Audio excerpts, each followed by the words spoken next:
Good morning, everyone. Except for Brenda Lynn, it is the afternoon for Brenda Lynn already as of 1 minute. And this is Memoir session number 4. Things seem to have been going slow, but yet they also go fast. And it seems like once we get to the halfway point of anything that I do, it's like it really picks up. How many of you had a chance to look at the waiver sample that I sent to you? Anyone?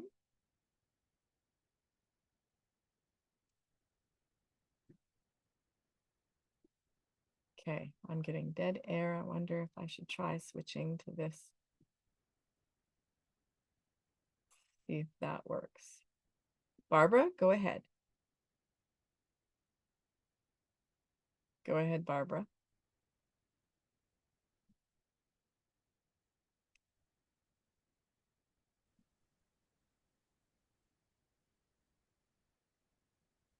Barbara?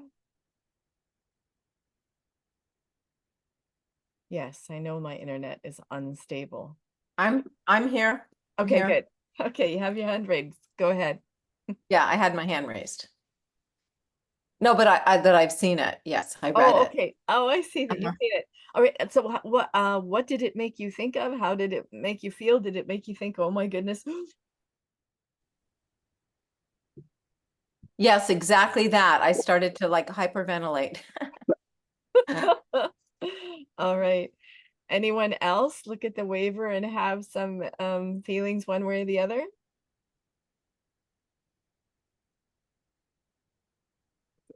What? About looking at the waiver.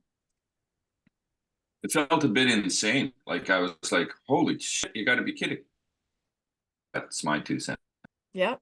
No. And it was much deeper than I thought it would be. Yes. Like I was expecting something warmer and fluffier. But actually, before I saw the waiver, I decided that I fall back to my writing chapters and disseminating them appropriately, and let somebody else print it if they want to after I'm gone. Okay, that's a good plan. That's a good plan. I think, and I have no idea whether this would be, reality or not for any of us, but I do believe that we need to keep that in mind, but not let it scare the bejeebers out of us. And that, Mariah Carey is a public figure, and if her sister, bore some resentment against her for things, and she just saw her as a lot of opportunity for money to sue her for libel, then that happens, right? Now with the other author, was it the Norwegian one, and Klaus is something I can't say. Did you have a chance to look at that link of what his family said, calling his memoir of my struggle and his relationship with his father as verbal rape?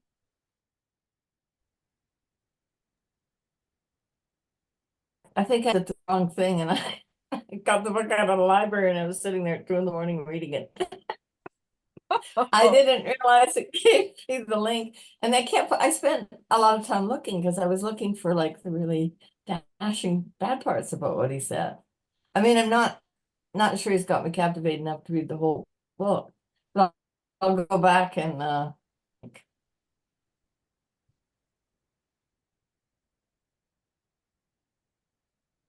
Okay. All right. So any other thoughts about writing truth? And I'm going to ask each of you. So like for Anne, I don't know if there's any risk at all from what I've heard from, some of your goals of writing about the grandfather that your grandsons did not know. So do you have any concerns about writing truth about any other part of your memoir, Anne? No, not generally. Mm-hmm. Good. I'd be more concerned about what I might write about myself than someone else. Ah, yes. Well, you can't sue yourself, or you could if you're a split personality, maybe you'd try. But okay, good to know. Now, Bill, with you talking about the dark side of enlightenment and how some people might want to identify some of the, like you were going to include some of the letters in the marketing promo that they do, but there should be a way Yes. to mask that and make them all look pretty similar, but yet, and so what are your thoughts there? Because you're dealing with some big giants. Well, without putting too fine a point on it, I don't give a fuck. And part of what it is, sorry, that I probably should have said something a little kinder, but maybe there is that possibility. But if I'm just rewriting their, that's all I've done. So I can't imagine, and I'm assuming that I will have to pay copious amounts of money to protect the innocence of just taking somebody's email and putting it in a book and having them be upset about it. It's like, I don't get it.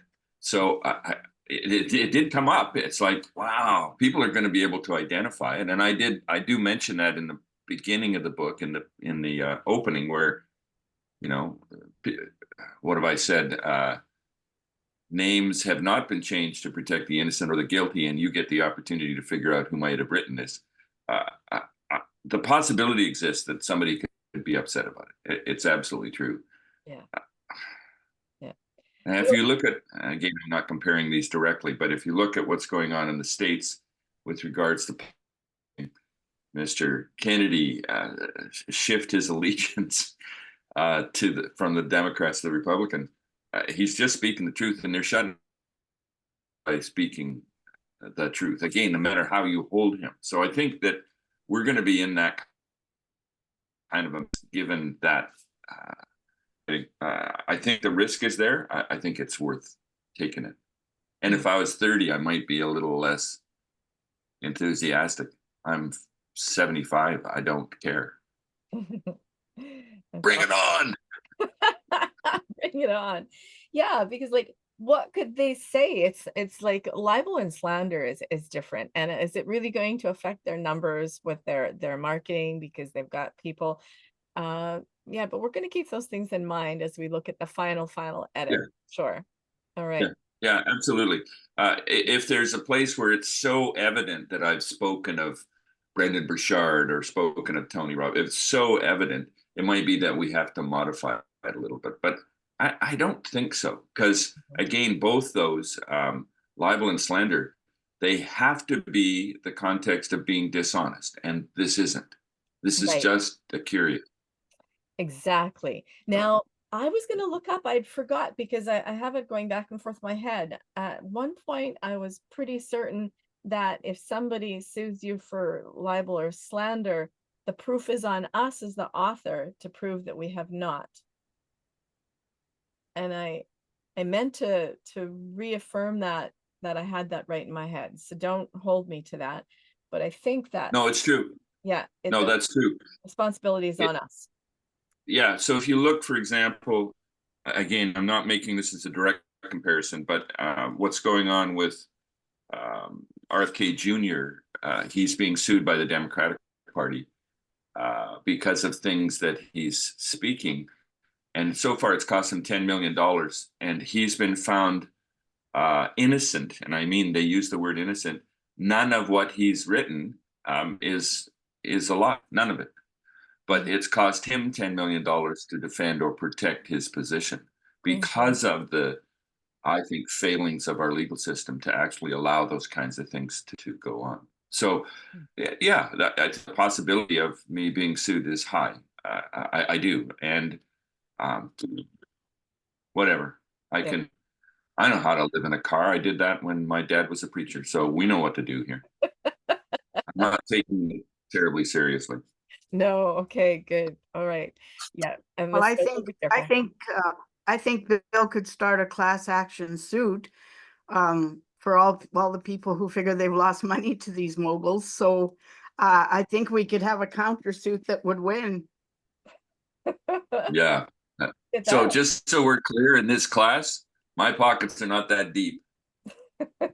My pockets are not that deep. In fact, if I that's kind of it. right there. Okay. So All right, fair enough. All right, so Barbara, uh, how are you feeling now, about writing about motherhood and your sons? Uh, Seeing as Mariah Carey's sister sued her, and I don't think, that's going to happen with your sons. I think there's going to be tremendous healing as you share maybe little bits here and there, and that if always your writing is going to be framed on your own mothering experience, how it left you. When the book comes out that Virginia and I are working on now, that Brenda Lynn's in, there's one chapter that I'd especially like to share with you from a woman that's writing about the trauma landscape of parents. So again, Barbara, go ahead. What are your thoughts now about, and do you still have some reluctance or inhibitions or anything? What's going on for you about writing about motherhood and your sons? I have all of those. I am very reluctant. I start to write, and then the voice says, "Oh, I should not write this. If they're going to read it, they're never going to talk to me again." But then I put that voice aside and just say, I'm just going to write my truth. I'm going to write it, and for today, I don't have to publish it. I mean, I don't know how it's going to look, but I think it's true that focus really needs to be on me and not the boys. Mhm. Um, and more of myself comes out in it, to see that my limitations as a mother is also because of my own mother and what I thought I knew, doing the best I could as a mother. Um, those are limitations. So I have to keep the focus on myself that way. But yeah, it does make me nervous. Yeah, and I can understand that. So I'm very glad to hear that when those voices come up, you tell yourself, I'm writing this for me. What happens to this writing later is still up to me. You can still, you can keep it in your panty drawer, like one of my authors did from my class. And I was like, oh, you've got a whole manuscript in your panty drawer. Can I read it? No. Can I read it? No. And then when I was leaving the class and not teaching it anymore, little did I know I was going to go back to it later, but I was going to Europe. She gave it to me. And I read it, and it was awesome. So Wow. yes, the decision is for you, what you're going to do with it. But the important part now is to write it.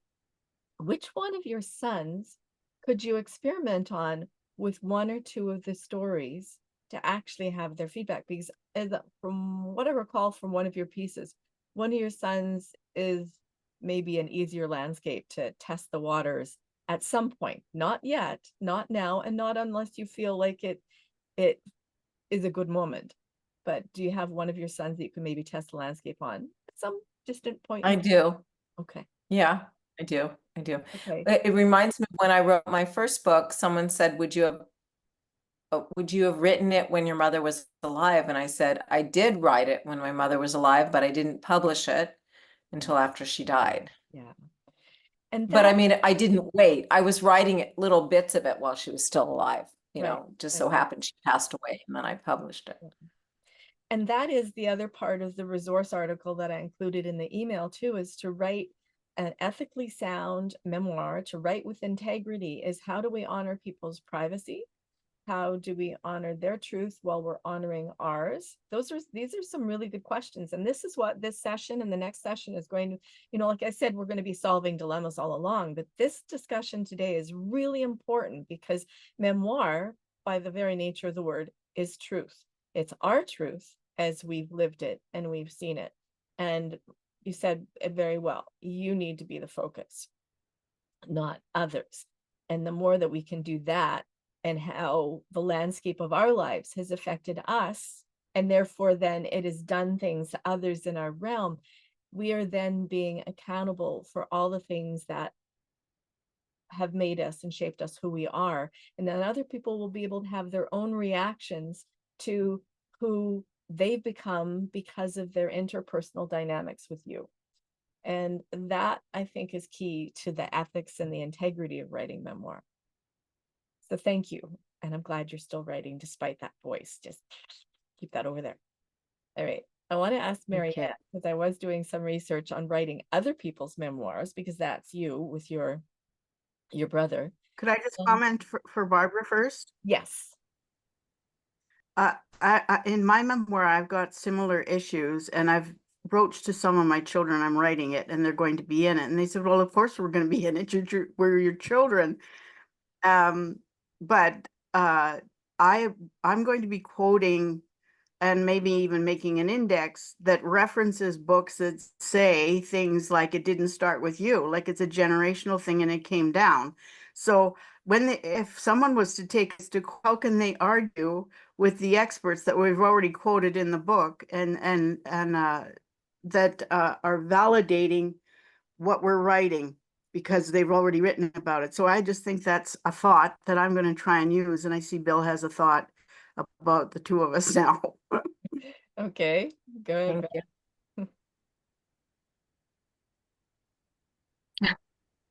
you. You're of the delusion that the legal system is there to prove somebody right or wrong. That's not what it's there for. It's to prevent you from printing, whether it's true or not. And so the context then becomes all they're trying to do is throw a roadblock at you. And if they know you've got deep pockets, they throw more roadblocks. If you don't have deep pockets, all they got to do is whack your pee-pee and then you're done.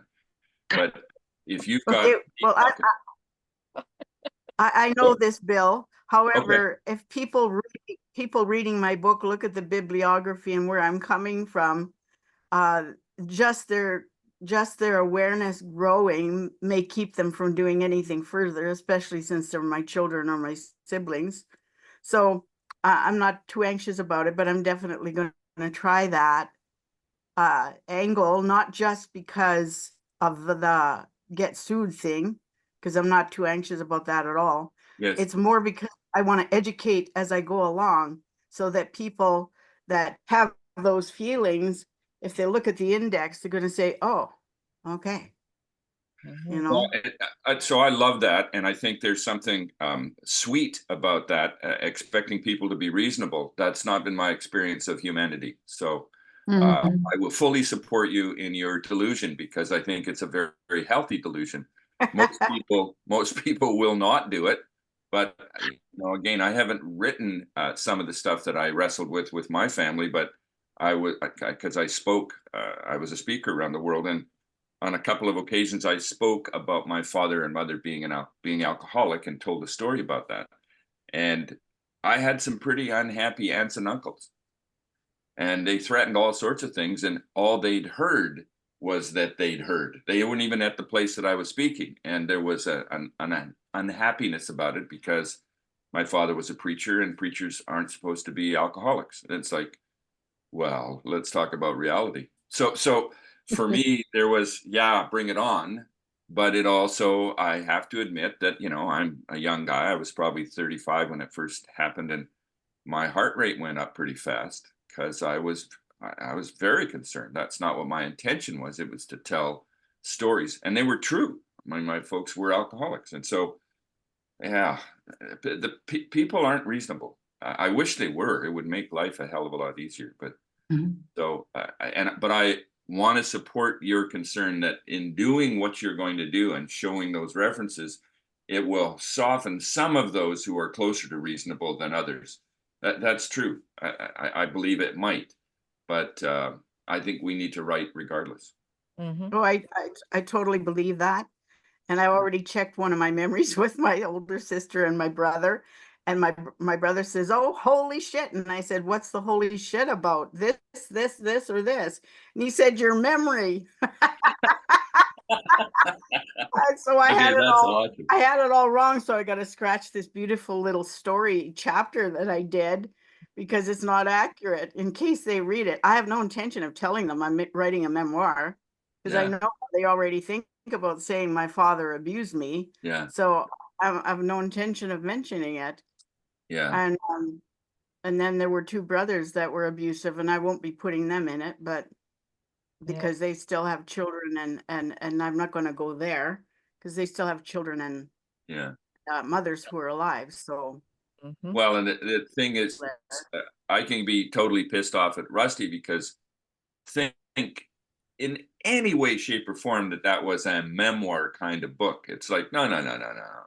It's not that kind of book. It's that book, unfortunately. So this is on you, Rusty, if something happens. I'm okay with that, Bill. I'm okay with that. Excellent.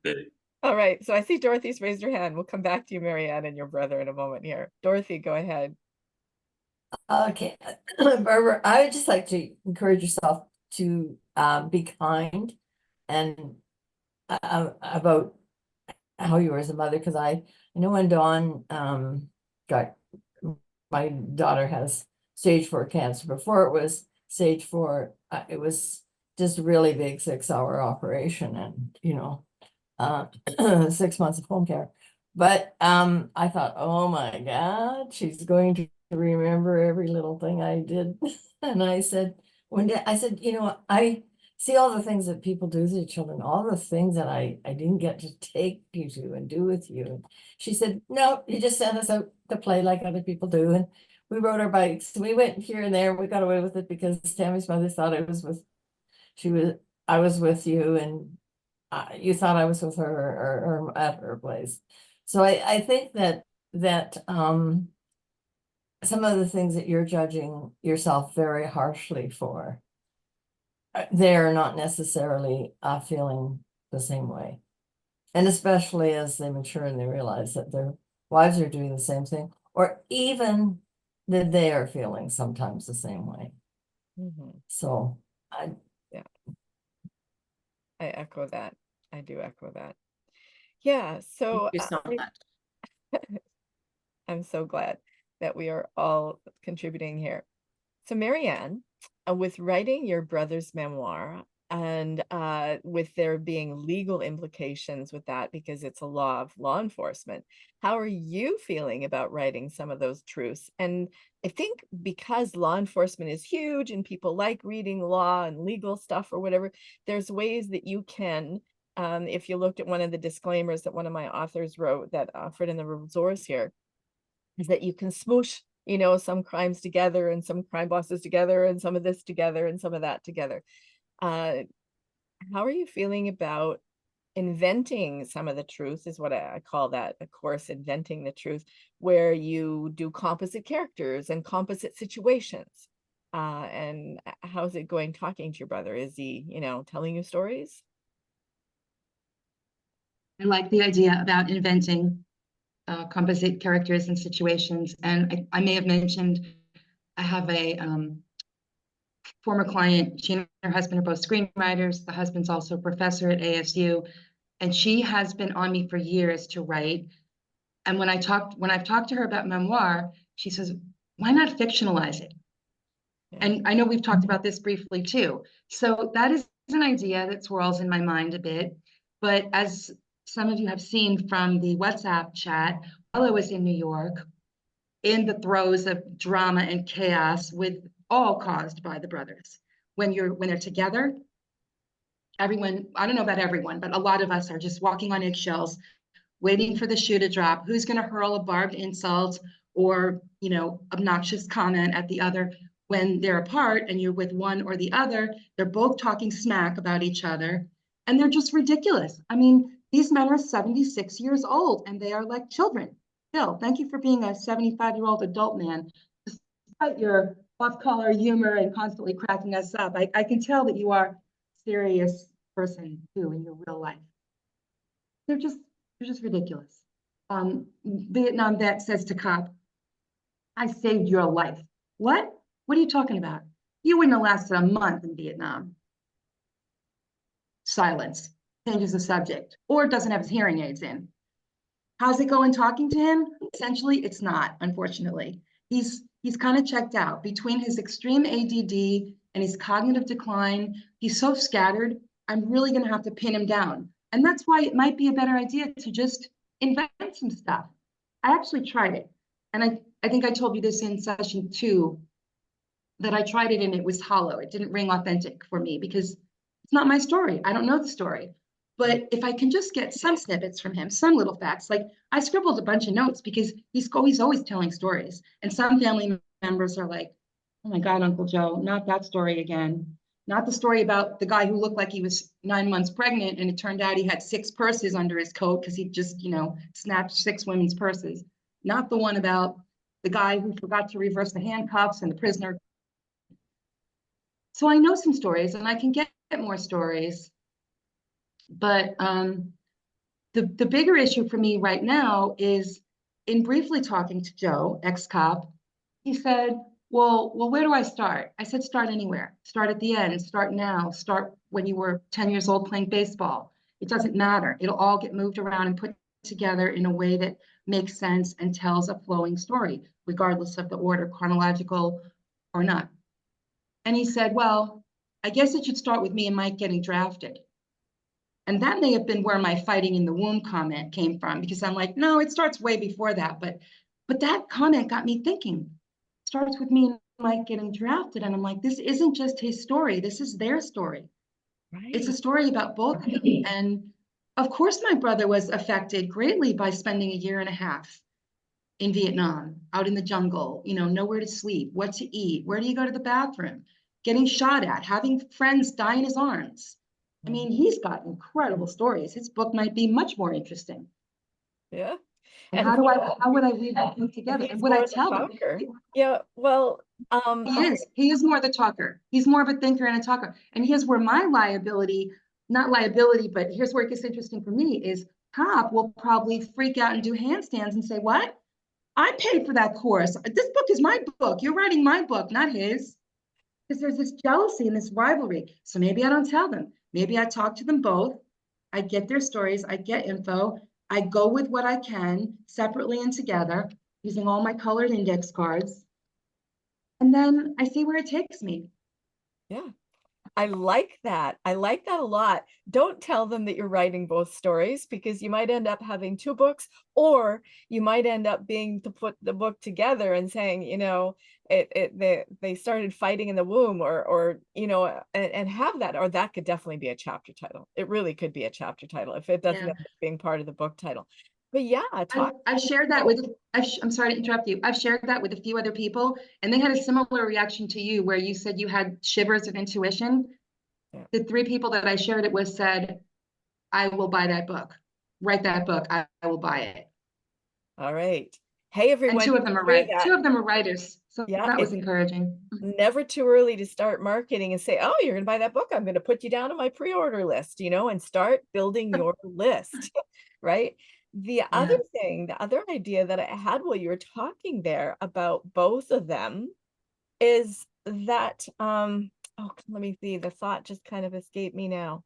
You were talking about both of them, you were writing about both, and writing the stories. Oh, this is where I wanted to go, is when you say to the one brother, Joe, right? Joe is the one, and he says, where do I start? Like, start anywhere.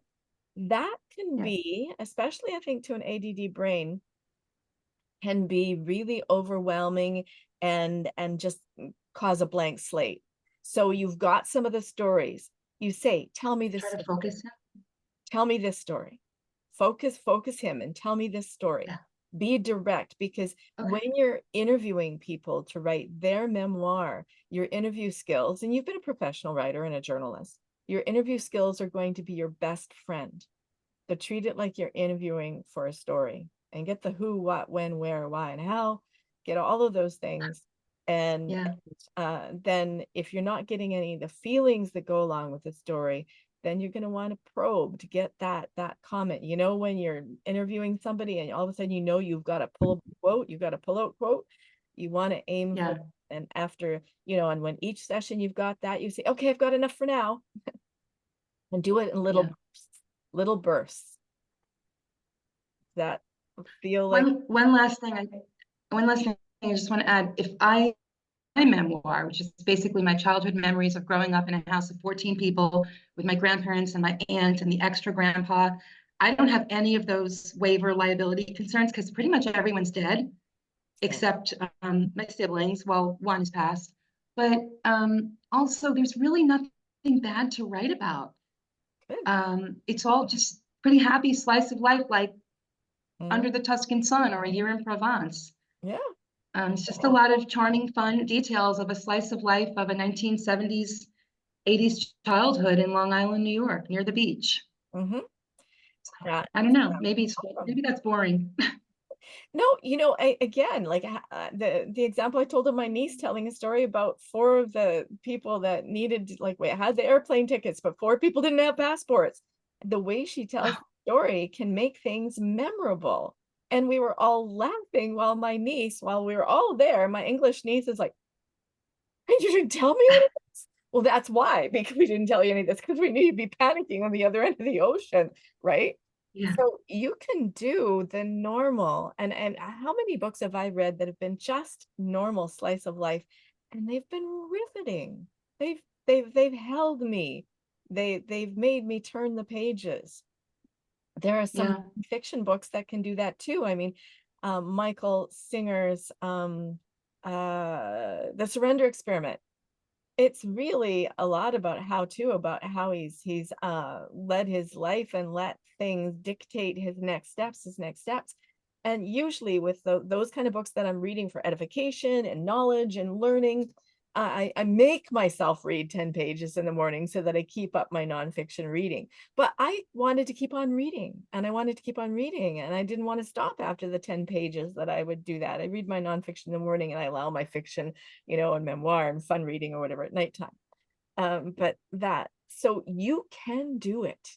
Absolutely. I believe that you can take those moments. I mean, which one of us here, other than, our deceased mother, Virginia's my mother, grew up in a family that was anywhere near that size of Marianne's family? Any of us? 14 children? Multiple generations in a household? That is And a not 7 children, yeah, pardon me? only 7 children. Okay, But 7 the children. grandparents, the Yeah, okay. grandparents, the parents, the grandparents, the aunt, and the extra grandfather. Okay. But you had these multi-generations in the house, Italian, New York. It's like Pat Conroy became known as the Southern American like genre writer, and it became a genre to write about dysfunctional families for Pat Conroy. Yeah. There's a genre, there's these mini genres, and I think, Yeah. you're gonna rock this. Also, I've been writing about people that were born in the 1800s that Yeah, fought in World War One. yeah, Like, I want to put this stuff down on paper because if not, it's lost.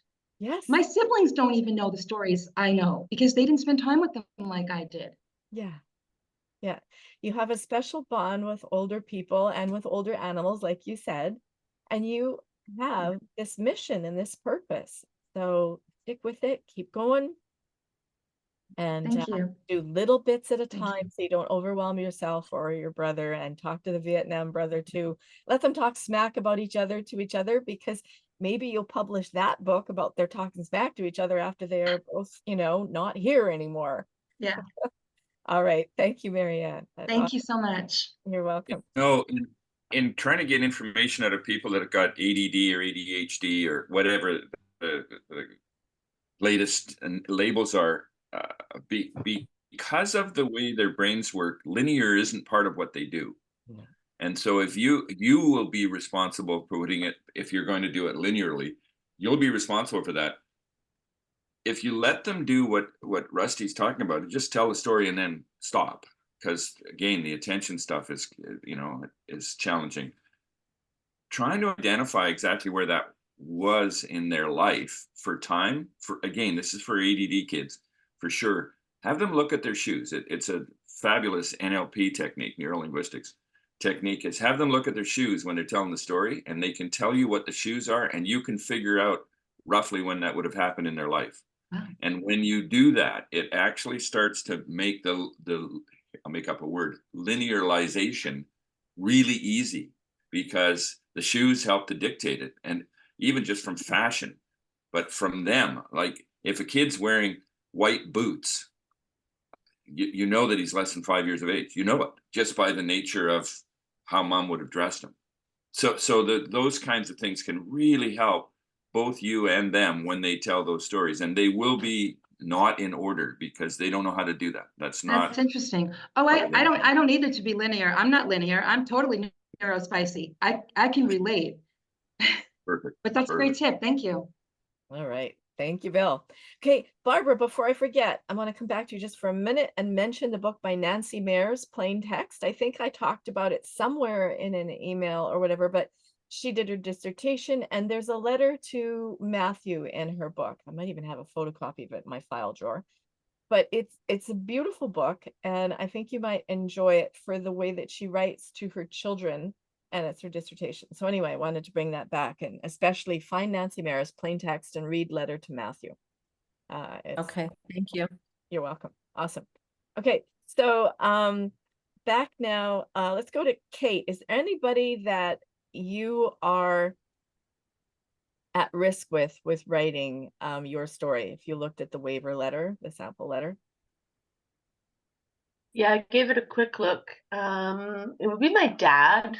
That's the main one that kind of I worry about. I've done a lot of work in repairing our relationship, and it's on good terms right now. So I'm a little. I've gotten medicine from what other people have said so far in this call, though, as far as like I'm writing it for me. And there's plenty to talk about and write about that actually doesn't even have to bring my dad in, more than a little drop in. Yeah. Yeah. Yeah. So writing. Sorry. Does he know that you're writing? He knows that I'm writing, and like he knows that I'm writing about birth mom, and that I mean, obviously he had a part to play in that. Yeah, so I've done some of the healing work and like was a bit more honest with him recently about him not talking about her, what that kind of did to my own experience of it, I guess. And so I think he would be less surprising. There's a few things that are, speaking of like alcoholic parents and that kind of thing, a few things that I think would add some spice to the telling, that I may end up not putting in there because I don't know if like how important it is. If you But can then have a you know, conversation, yeah, have a conversation with him if you're comfortable with that, and ask, because the level of comfort you have about a conversation with people that appear in your book will also then be assigned to you as to what you can include or not. Because I have told my son pretty much everything, and every part and everything that I've written about my relationships with the men that were, that impacted his life. He has heard those all. The only pieces he has not possibly heard has been when I've been incredibly angry with him. And some of those he has heard. But that's not the focus of my book. The focus of my book is how I learned about myself through relationship with men, my search for monogamy and a mutually life-giving, wonderful relationship that was going to be there for me in my later years, and spending all my 50th birthday crying that it wasn't even my birthday because my nephew got married on that day and I was single, damn it. So that if you can have a conversation with him and say that I'm wondering about some of these things, if you might be comfortable with me having them in the book. If he's still drinking, chances are maybe not. But alcoholics, when they get sober and they do their trauma recovery work, they're a different level of being able to talk about that and have it talked about. So that, yeah, like if I could take a couple minutes to talk about the specific thing that I'm talking about, I'd love some perspective on it. So years ago when I was talking to my dad about how I ended up, becoming, it wasn't like a birds and the bees talk, but he did share with me a story that he remembers exactly the day that I was conceived, because he um, came back from school. He was a teacher and he'd gotten a new assignment, to go to a school that he really wanted to go to. And he remembers that to celebrate, he and my mom had sex, and that she never wanted kids, and so it always had to be protected sex. And he decided on this day to celebrate and not use a condom, and told her he used a condom. So to me, there's a piece knowing that Beth didn't want kids, but my dad's decision ended up with it leading to my being conceived, right? So to me, it doesn't put him in a good light. And it's also, we don't know that that's exactly when I was conceived, but if she insisted on a condom all the other times, it kind of does, and it does add to the story. And it feels a little, yeah, I'm not sure how, like, because I haven't written that chapter, I don't know how important it is, although it does feel important on a personal level. Mhm. Thank you. Yeah, I have some thoughts about that, and if other people have some thoughts about that, please jump in, because this is about us solving dilemmas together and supporting each other. Okay. Are you I thankful would for your like to jump existence? in. Okay, go ahead. I would like to say, most importantly, Kate, we Okay. wanted you. Okay. Your mother, she may not have wanted kids, Right. but he did. Hmm. So you were wanted. Yeah. Thanks, honey. Yeah. And so, are you grateful for your existence and therefore then grateful to your dad for that deception of that day? I mean, I am now. Mm-hmm. You know, Yeah. years ago when I was in my own addictions and stuff, I wasn't. So Mm-hmm. I think that Yeah. feeds into the story too, right? Yeah. So that chapter, because when you weren't happy in your addictions, that can be all separate, and this part of the deception of the condom doesn't really have to be a part in there. Readers can make their own conclusions from that. But for the purpose of your story, for that chapter of now being grateful for your existence, maybe, and try writing it from that point of view of that, and has your dad been an honorable man in other ways? Mostly. Mostly. Okay, so mostly. So there you go. You can talk about it from that angle, but play around with writing it from, this is an idea. Play around from writing it from his point of view at the moment of like, I got the teaching position, and I want to celebrate. And obviously it's a teaching position. He's into kids. He's teaching because he loves kids. He's thrilled about this new position. He doesn't have children. His current paramour, wife, if that was the time, didn't want children. um so write it from his point of view. Imagine it, just this could be stuck in a drawer somewhere, and then write it. There was an anthology I entered a long time ago, but it never came to fruition. I thought it would be a great anthology. They were asking for poems of people imagining their conception, and I wrote a conception poem, imagining the moment of my conception. So write it from your point of view, imagining the moment of conception, and what that little being of you as you sparked into existence, and when the sperm met the egg, of what you knew about your decision to be born to this mother and this father. That could be really interesting. And then write it from the mother's point of view of what happened when she first knew she was pregnant and the decision to carry through that resulted in you, by the way, which I'm very grateful for, having you in my existence. So and give those a whirl and see where they might fit. They might not fit. They might be a speculative fiction story that you can submit to OnSpec in Edmonton. Speculative Fiction is one of the best magazines in the world to submit a speculative fiction to, and they pay well too as well. So imagining the moment of your conception. Try it out. Question, Kate, do you have siblings? No. Okay. And Beth never had kids beyond me. I Oh, talked to her like twice on the phone, and I know that was the first question I had. Mm-hmm. yeah. Well, okay. All right. Now, Valerie, is there If any? if I might, just before you move on, I think there's something really powerful about the memories that come to us, and I don't think they should be diminished in any way. I think they should be written, and then you can figure out what you're going to do with them. But you should at least write the story. Those memories, and please, I've got dozens of examples where I had a head-on collision on the Oak Street Bridge years ago, and four people, these are eyewitnesses, had the color of the car 4 different colors. So memories, yeah. I mean, we wouldn't get into a pissing match about what really happened. It goes to Virginia's conversation. It is our memory, and can they be flawed? Well, yeah, I think they can be. But the context for something like this it's a memory, it popped up, just write about it. And then you'll figure out what to do with it. Because frankly, what was suggested that your dad really wanted a kid has some significant play to it.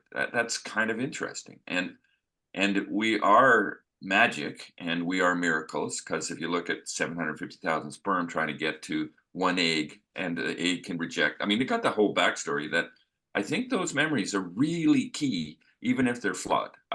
You know, even if that's not, quote, what happened because somebody else saw it that way. I mean, the rainbow experience is probably the best one. That's a wonderful story about a scientist who took 11 people to watch a rainbow and they all saw a different rainbow. I mean, same rainbow, but we all are going to see that stuff differently. So I think there's some magic just in capturing it, and then you'll figure out what to do with it afterwards. Those are two separate things. So.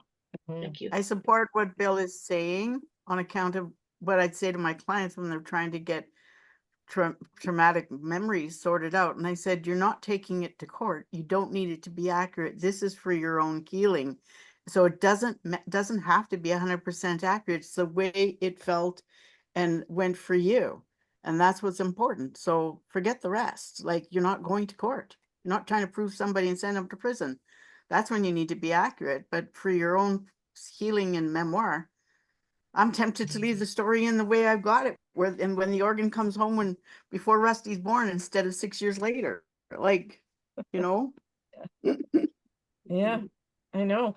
You know, and I think that we can use Bill's comment and a disclaimer, a version of that, like the rainbow, or 4 eyewitnesses at a car accident scene certify and claim and you know, a stronger word that they're absolutely certain that the car was red and black and orange and gray, you know, then, you know, these are my memories and they are true for me. They are as blue as that one eyewitness says the car was blue.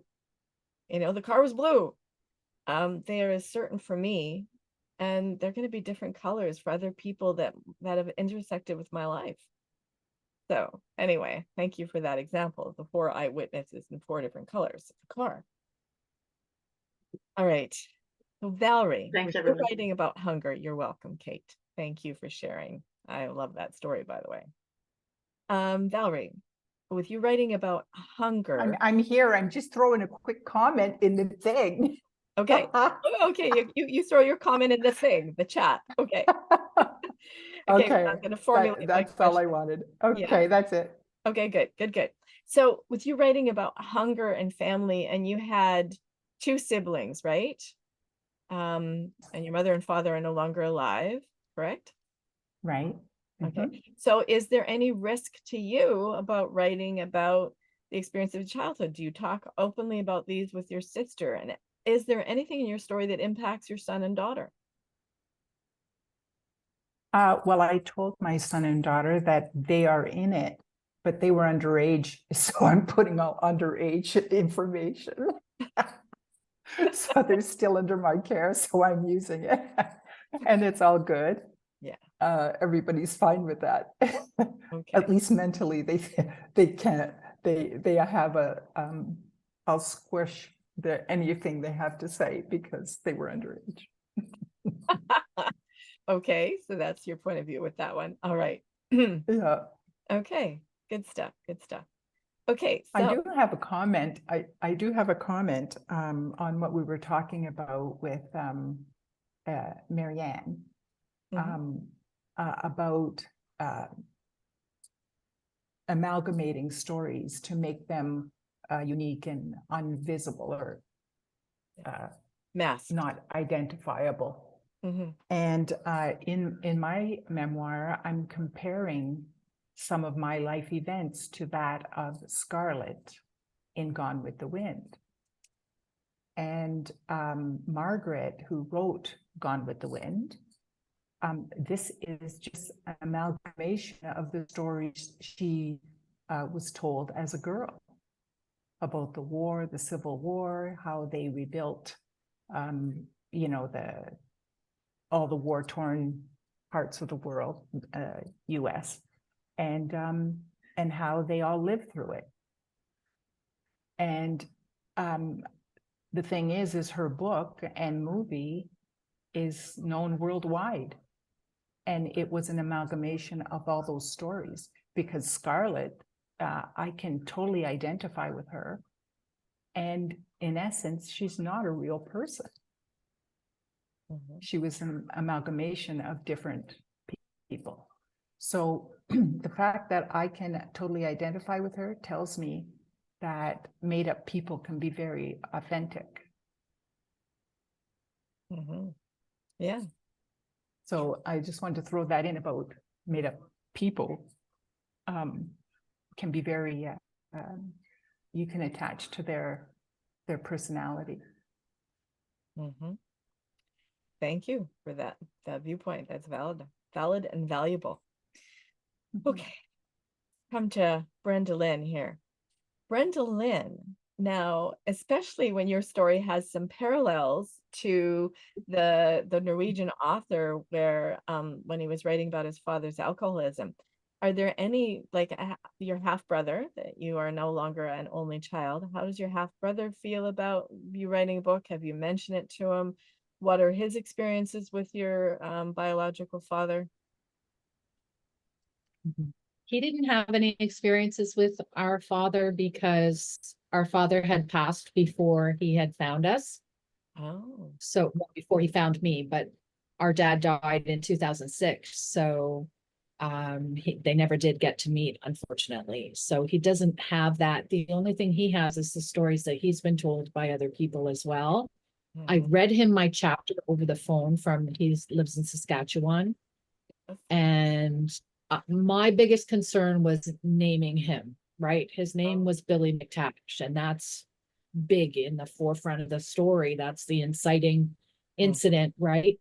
Right. So I just changed his name to Billy, and then Tavishes can't come after me for that, hopefully. That's why I changed it, because he felt that it would be as well, even though he doesn't even have the same last name. We both have different last names, but we don't want the family to be put off by it, even though the stories that I heard were stories from them.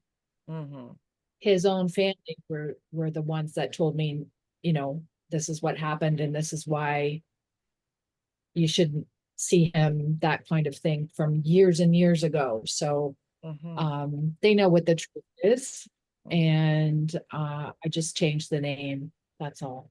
Okay. All right. So then what about the father of Dylan and Haley Dawn? About the Great Escape, that part of your memoir. Right. That's going to be challenging. I've talked to my kids about it, and they said, Mom, it's your story, write what you want. But I know that their dad will not be happy if he even ever reads it. I doubt he reads a book ever. So I don't know. I think I would change his name. Definitely. Yeah. Change his name, change his occupation, change his build. And my urologist author, when I was talking about this, she said, give him a cordyceps penis that has a bend in it. He would never want to admit to it. So, okay, I wanted to make Bill. That's the reaction I wanted from Bill. Okay, I confess, I planned that. Okay, straight out. Because I have some of the same dilemmas. I mean, my son's father died in 2011, and he had changed his name from Douglas Burt Doring to Corby F. Fox. And so his 6 siblings, some of them have passed as well. But they wouldn't identify with him, and other people wouldn't be able to connect Corby F. Fox with that. But I'm not going to use his last name either. I'm just going to use, Corby. He is the only man in my book that gets his name. My problem and my dilemma is that the plumber that's mostly really good things about the plumber. The welder is all really good things, because that was one really good relationship that I had that we just never, continued. It wasn't kind of a match, but it was the one good man to finish off on, type thing, right? Then there's the pot porn addict. Well, he'll be really easy to mask, because That was quite some time ago, and there wasn't a lot of people that knew that we were an item and it was a big city. And then there is the palindrome, and I have no idea at all where on earth he is. And he is kind of like, you know, disappeared. His parents are dead. He had no siblings. And uh his cousins probably don't care because he was standoffish. So I'm okay there. I am concerned about the philanderer. So that's where my story kind of like, you know, kind of like, what am I going to do? Matches what you need to do with, you know, Dylan and Haley Dawn's father. And because for me, it's a small town. If I talk about how he was a trucker and we bought a house together in Stony Plain, well, there I'm putting myself at risk. So how am I going to do that? And we can talk further about those kinds of things when you get into that part of your book. I'm still figuring some of those things out about how I'm going to protect myself there. But again, if I ever was taken to court for that, I've made friends with his ex-wife. She knows about the Filipino wife that he went to go to the Philippines and marry because he'd heard that they just, you know, will have sex and cook and clean. But she was a smart little one and made sure that he signed all the papers that if anything happened, that he was at fault in their divorce, that he would have to continue supporting her in the lifestyle of which she was used to for 10 years. She came home to find him doing pornography and having an affair. He had to support her for 10 years, for another 8 years after that. So anyway, and I also made friends with one of his mistresses too. A visit in a dentist chair, by the way. She's a dental hygienist. When she figured out that I was not a man like he'd led her to believe when he was mentioning my name, that the sharp pokes in my mouth got a little sharper. But anyway, so that's enough about me, but we need to mask these things. And so I will be changing so much about that, and then I'll have to be very crafty in the disclaimer. And this is why I gave you some examples of disclaimers and stuff in the front of the book, and there's some great ones out there. And I think if I didn't give you a web link to a whole bunch of ones that are done, then I need to do that. The disclaimer will have to be about how, you know, there's only one person that's, you know, given his real name. The rest have these monikers: the plumber, the popcorn addict, the philanderer, the palindrome, and these kinds of things. But mask the one that I'm most at risk for. So look for that. If there's anything that's coming up, like Barbara, put aside the voice that says, oh, you can't write this.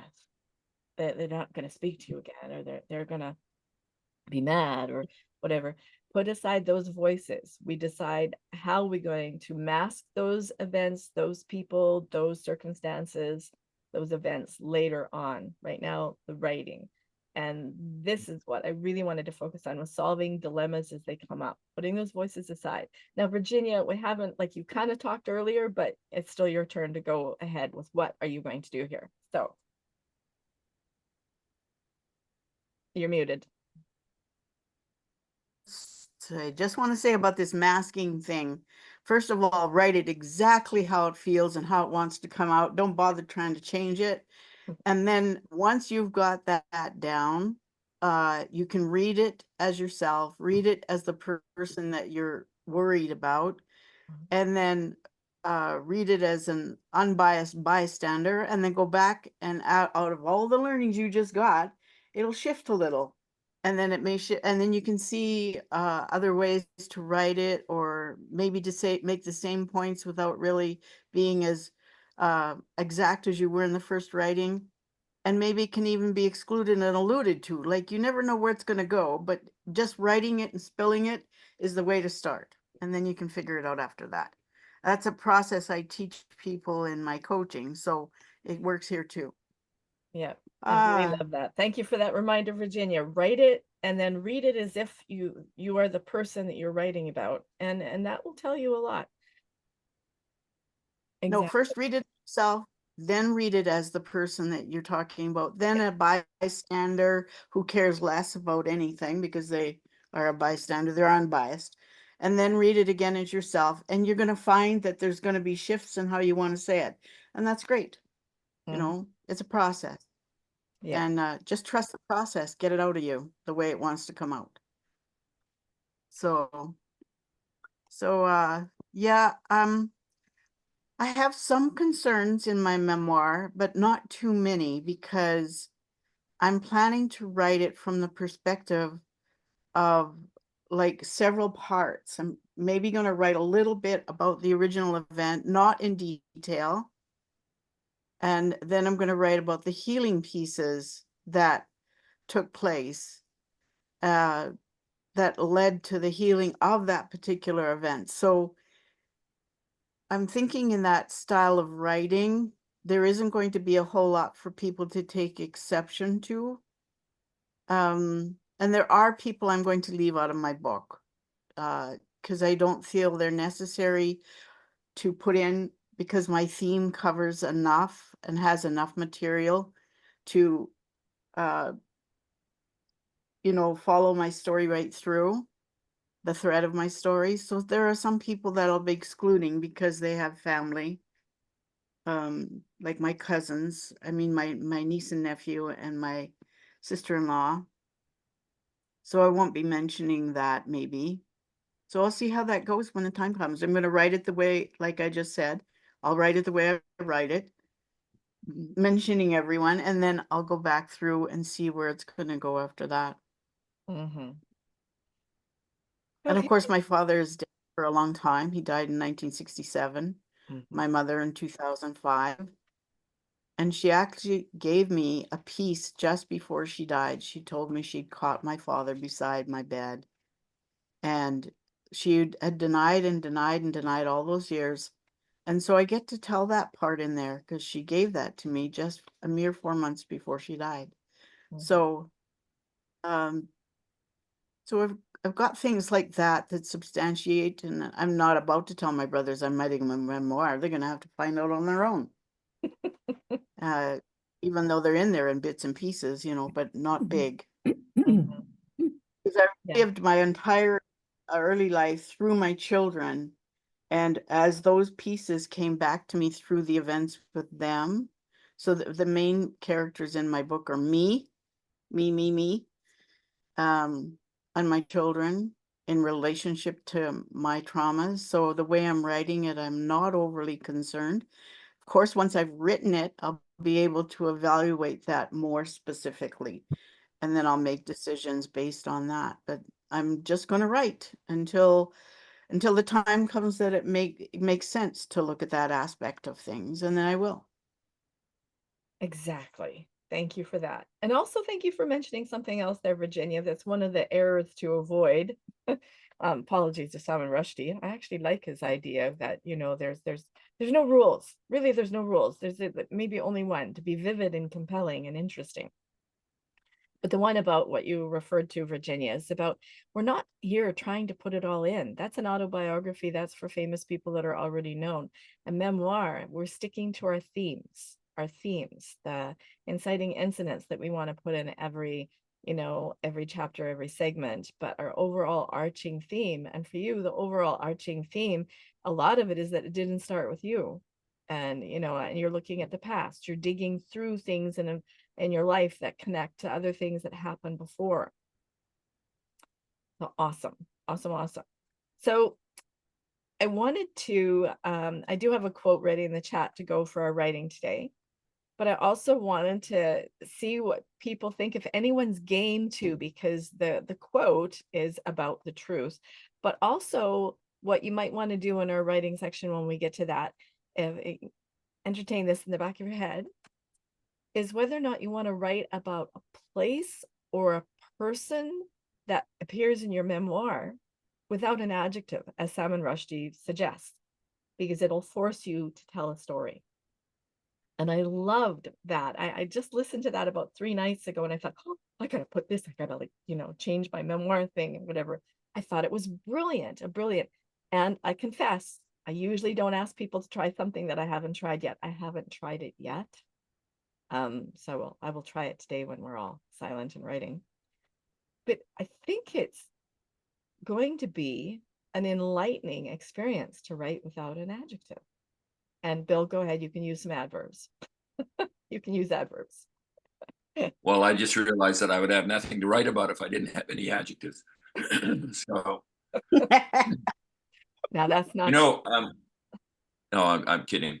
One of the things that so you know that I use Post-it notes, tons of Post-it notes. The Mhm. one cool part about I was trained to do that. By the way, the person that invented Post-it notes, believe it or not, was Michelangelo. He didn't have sticky stuff, but he made 3x5 cards. He stuck them on a wall, plaster wall actually, and then he would move his ideas around. The principle behind creative planning, that's the name of that process, is that you separate having ideas from what to do with the ideas, which is what we're talking about here. Just write. And that's the coolest part about making the power of your writing be so amazing. So I use it to help people write vision statements and mission statements for their companies. And so we'll do a little brainstorming, and then they take the part that they brainstormed, and all of a sudden it actually makes one line for their vision and one line for their mission. They had no idea that it was already in there. So separating those ideas out, having an idea, and then what to do with the idea, it's just that's the genius that we're kind of in this soup right now doing about memoir. So it's really a powerful tool to do that separation that was just described. Mhm. Thank you. And so that also brings me then to one of the other things too about the errors to avoid, and one a bunch of memoir coaches out there are advising to do an outline, and some rail against the idea of just write and trust your first draft. And this one that I really want to argue with, she says, don't waste your time writing to prompts. Well, look at Valerie, your whole memoir has come out of some of the writing to prompts, right? And so what I think she's missing when she's saying that as such a blanket, like closed-ended statement is, and what she's wise about is to write with intent. And that's what I'm talking about when I say bend the prompts, write with intent. Allow and invite what you want to write about from the deepest part of you to come out, and the prompt will connect it somehow. If you're going to bend that prompt, or if you're just going to trust that first draft, it will spit out of you. It will land in the page, splat, and what we do with it later. So writing with an outline. How many of you are writing with an outline? And Valerie, you have your hand raised. Go ahead. Oh, I was just going to say on what you said about the prompts, that there's that saying, what you do with one thing, you do with everything. So like your brain synapses, you find out that your story is in everything you do. It's how you put your groceries away in the fridge. It's how you write your story. It's how you write on the prompt.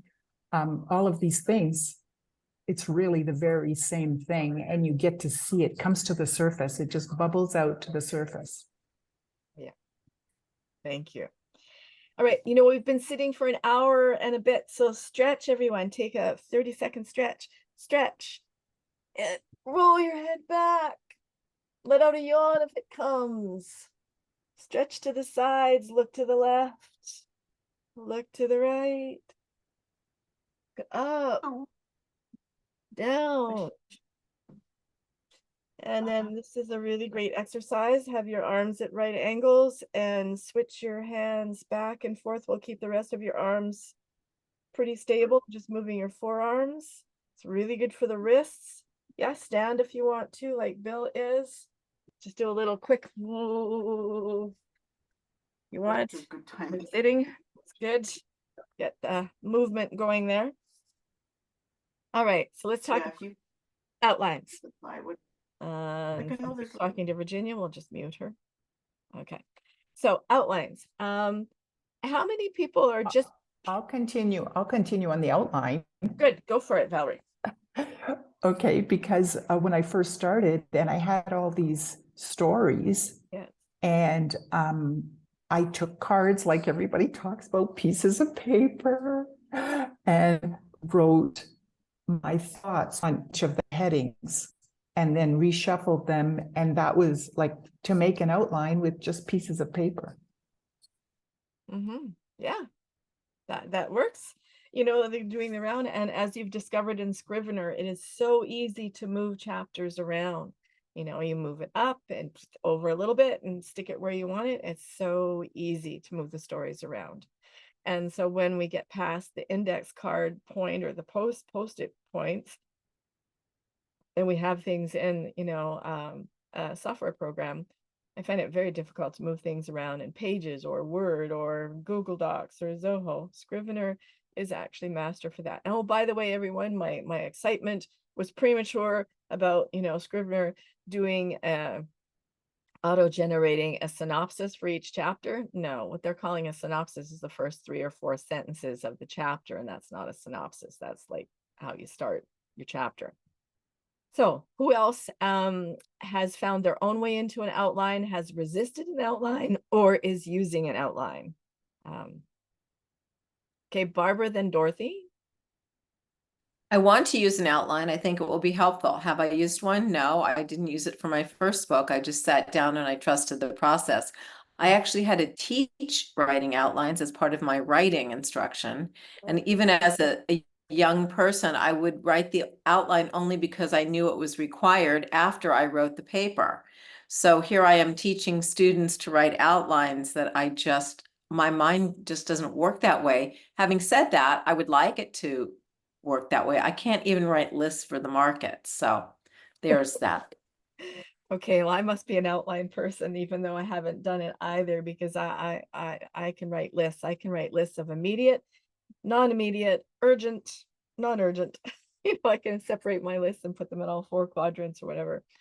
But yeah, no, I like that that it's not for you and that you would do your outline after you wrote the paper. I think I did a lot of my papers like that. I would like plunk quotes out of books and put them together and smoosh them together and make them work. But I'm willing to try. I really am. I want to. You want to. All right, so let's start with something really simple. What would be the first incident of motherhood, to go with your theme, that maybe it's the door closed to the bedroom, maybe that one of those first things, or maybe it's your grandmother filling in the mother role so much, but what and for me, when I write papers for when I write articles for the paper, I think I do an outline in backwards and middle ways. Sometimes I get the middle and I get the middle first, and sometimes I'll get the lead paragraph, and sometimes I'll know exactly what I'm going to do for the conclusion and I'll work my way towards it. Like Marianne said, she's not linear. I don't think we have to be linear. I think the purpose of an outline, if we're not outline people, is just to look at all the different segments that are going to be linked together somehow. And then that outline can come later after you have all these different segments, like Valerie, and go, okay, so is this kind of a beginning piece, or is this kind of an ending piece, or is it kind of a piece that could go here and here and here? Let's see where it goes best. And that's where I think outline might serve us if anyone else in here is just writing. Don't force yourself to do it if it doesn't come natural, but ask yourself the questions when you have all the different pieces written. Now is it time for an outline? Where do I want to put this? Where do I want to put that? Yeah, I'm not an expert in outlines, as you can tell. I'm I'm a bit baffled by this conversation because, and I'll go to Barbara's comment. She's already written a book and she did it without an outline. It feels like that somebody said, this is how you do this. Yeah. Well, Yeah. if my mind doesn't work like that, why would I mean, that feels awkward, because my personal experience, and again, I've written workshops and speeches and all that kind. I just have a theme. It's no different than what you continue to do, Rusty, which I think is genius. Here's a quote. Do what you want with it. Well, Yeah. that's what a speech is. Here, you have to talk about this, because I get asked by a company, please speak on this topic. I don't do an outline of that. I go, so what would they want? And I maybe interview some of their people.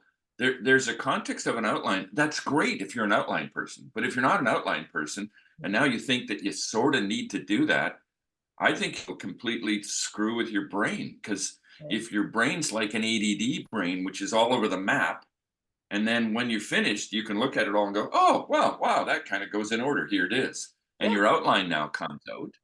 Mhm. It would seem to me that to try to get an outline, like I'm looking at this going, I just wrote a bunch of chapter heads and they've changed 4 times over the course of the writing of the book. So if I had done an outline, it has to be a certain way. Yeah. Even writing the last chapter, I'm writing a chapter now that I thought would be the first chapter. It's not. It's going to be the last chapter. Yeah. Outline would probably have jerked me around a bit, and I don't want to be jerked around in my writing. Nope. Whoops, there's Yep. Rusty still. Yeah. So Okay. it just feels like it's an awkwardness. That's Mhm. my Yep. judgment. There we go. Good.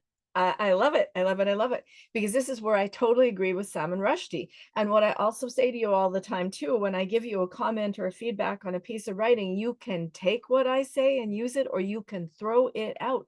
And so Sam and Rushdie saying that there's no real rule other than be interesting gives us permission to throw out this error that I have on my handout here, that we can avoid that. And I think the only place that it maybe comes in sometimes is when what you did, when you just came up with a bunch of chapter headings and you just wrote. When I was working with a urologist and she knew she wanted to write a book based on all of her information, and I said, okay, so what do you really want your main theme to be about your book? She told me, and I went, okay, so let's just brainstorm some titles. I didn't think of it at the time that we were outlining, but we were kind of outlining, but we didn't stick to that. We didn't stick to it at all. We didn't feel penned in by it. We changed some of the titles later, but it gave us a place to start because we started at nothing. And then we had 30 different different titles about, the wedding cake need not be the last time is one of her titles. It's a funny title, but for a urologist, right? And what is one of the other memorable ones that might give you an idea? No, that's okay. I'm not gonna waste time on that. So anyway, you don't need an outline. I'm totally in favor of that, only if it occurs to you. But I think it might come handy if we've written all these separate pieces, and if we've written to prompts with intent on a theme, then we have to decide where are we smooshing them together and what order does it suit our reader, because at that point we're not the boss anymore, and our editor is not the boss anymore. The reader is. What serves the reader and what will make the best order for the reader to be pulled along by a silver thread that doesn't break. Those are my thoughts. Now, Valerie, I see you, but Dorothy also Dorothy, go ahead. Your thoughts on outlining, and then we'll go to Valerie. Once again, I'm very strongly with Barbara. I usually prepare an outline because an instructor wanted after I'd written something. I went through university writing my papers on the coffee table with the TV on and the kids in between. And just get it done. And I don't know, I just now prompts. I write to prompts. And Okay. sometimes so I guess if you want my order in a particular you better give me prompts that line up to it. Because yeah, the other thing I'm finding is that what I want to write about in terms of my memoir is probably more my adult life than my child life, or my conclusions than the map. Mm-hmm. Yeah, so let some of those childhood pieces come out as they come out, if they come out. But like you said, you want to write about your adult life. What might happen with some of the childhood pieces that have been written, that you have written, is when you're writing about the conclusions of your adult, there might be 1 or 2 lines from the childhood pieces that you wrote for you that might go in that have helped form your adult conclusions, because we are a composite of all of our experiences. We are different than what we were 5 minutes ago because we've had some experiences between then and now. So yeah, you're good. Well, my child Standing united with Barbara that you're not writing out loud. Okay, so Valerie, you had another thought? Yeah, this one book I read by Mary Lou Henner. She was on Tackle. No, I don't know that one. She's that remembers every single day of her life and what was going on in the weather, and like she has that kind of memory. Mhm. So her book what's it called? The Total Life Makeover. She looks at how your brain actually works and how you can solidify some of your memories based on how your mind maps out your life. Mhm. So it just helps us honor our own process and how we build our memories, and some are linear and some are scattered, and some, like just knowing that's how you work and not being worried about how everybody thinks we're supposed to do it. Just do what we feel is right. So it was a very good book. Okay, it's interesting. I wrote that one down, The Total Life Makeover. Okay, so anyone else have some thoughts, resistance, or embracing of an outline so far that we're not really outliners? Go ahead, Virginia. I found as I'm putting my pieces from Zoho that I've been trying to put it under where I figure it should go. And then I'm discovering that it's not really working that way, because in Scrivener, to be able to move things around, it has to be in its own succinct little spot. Or because if you put it as part of a chapter, you have to go cut and paste just like you do anywhere else. So I've decided to make a long chapter that is all the pieces, and just put little pieces in there and title them what I know they would be. And then when I'm writing a chapter or filling out a chapter, I can go get those pieces that I feel belong there. I guess it's kind of like the sticky sheet thing or the sticky notes, using Scrivener that way, because I was just struggling and then I was getting stalled. So I thought, well, this is a way to do it. I'll just put all the pieces succinctly with a title that I recognize, in their own little chapter type thing, because you can close up that thing until you need it. You don't have to have it, you just click the little thing and all of them smush up into one title, pieces that might go somewhere, Mhm. or will go, don't know where they go yet, kind of thing. And that's going to work for me because I was stalled.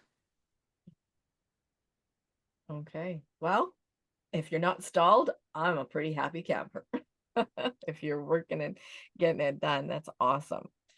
All right, so Brenda Lynn, I know that you were really, really busy with your chapter for the Healing Mind, Body, Soul. How is your memoir coming, and do you kind of have a general outline, or are you all with the majority so far that are really not outlining? I really don't have an outline for that, but for my manuscript for autism, I have an outline Yeah, okay. Mm-hmm. And that on feels, a big piece of paper that I did, but I want to redo it because I'm feeling it's not mhm, working, but then I'm gonna start doing them all on sticky notes or index cards mhm, and put them up here on my wall mhm. and go from there. Yeah. If you're Yeah. using index cards and they're not Post-its and you don't have a bulletin board, you can get two-way tape that will make anything like a Post-it note. Two-way tape. It's awesome. I love Yes. it. Love it, Thank love it. Okay, yeah. So yeah, definitely. You're working on like, three things at once. Who among us is not working on multiple things? I think we're all kind of there. All right. So Anne, um, do you have like kind of an outline or a structure in mind, or is there a flow that's coming to you of how you want to present, your story for, your grandchildren? And I did want to talk a little bit today specifically about your story when you're writing for your progeny, because when we're writing memoirs, sometimes we're writing, to prove a point. Sometimes we're writing for our progeny. Sometimes we're writing for our healing. And for you, writing about, somebody that's no longer with you, I think there's so much magic in that about how your grandchildren will be able to see bits and pieces of their grandfather existing in them when you bring their grandfather to life on the page. So how are you proceeding to do this, like through the story of your life married to him? And I just want to know more about your story and what's been writing for you, what's been percolating for you. Well, I don't use an outline. I was turned off on outlines when I was probably in 5th grade. I only did them because they were required. I've tried.